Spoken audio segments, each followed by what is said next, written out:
Hi, my name is Akiva Goldman. I'm the director and founder of Goldman and Associates. And as you know, our firm focuses primarily on family law and family law issues. Sometimes there's an interplay with family law and criminal law, and sometimes even injury work. It's going to be the focus on a video I'm going to do right now, but obviously you want to subscribe to our channel, learn more about these interesting topics. Today I want to talk about whether or not someone can return home in a domestic violence case. The scenario is that someone's been arrested for domestic violence. Let's say, some lady hit some guy over the head with a frying pan, so now she got arrested for domestic violence. Or some husband pushed his wife down the stairs and he gets arrested for domestic violence. The question becomes, can the person return to the marital home? Well, the answer is, it's sort of going to depend on certain situations. It doesn't, I'm not suggesting that these are permanent answers. In other words, if I say, oh, the guy can't come back, I'm not saying he can't ever come back. But when these cases start, particularly if there's a prosecution, there will be a court order, typically from the judge handling the prosecution, that says there's no contact.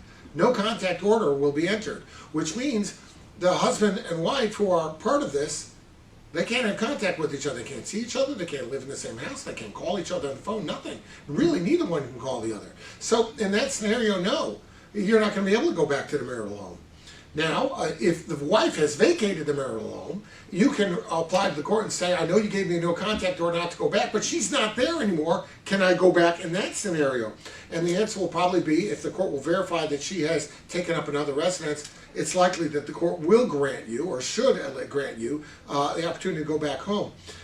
What happens is these cases are very interesting because, I get the scenario a lot. The wife calls the police because her husband's getting all irate.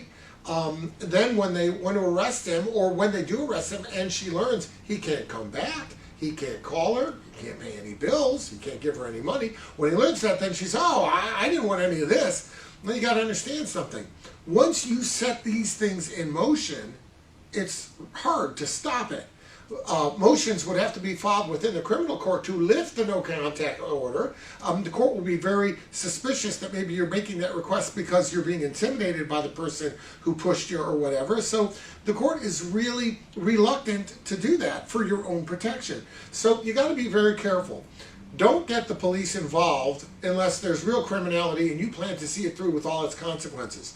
You need to know that if you prosecute a domestic violence case, it's likely that the no contact order will continue and your spouse is not coming back home during the pendency of that case.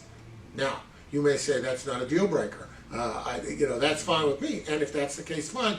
But you need to be aware that if there's no contact order, he's not coming back, and if you're the person who's accused, you are not going back to that house, because if the court finds out that you did, they can essentially hold you in contempt for violating its orders. They can revoke your bond. They can put you in jail for it. So in light of all of that, you have to obviously take these no contact orders very seriously. If you have any questions about that, or this is upon you, call today and we'll give you guidance in that regard.